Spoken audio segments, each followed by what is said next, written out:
Today I will talk about how can you disable biometric authentication on your MarketCoins app. So you just follow these ways, then it's going to work with you.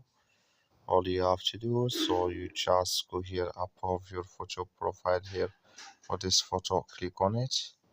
Then it's going to show for you a list like this here. Then all you have to do now, so you just click on settings.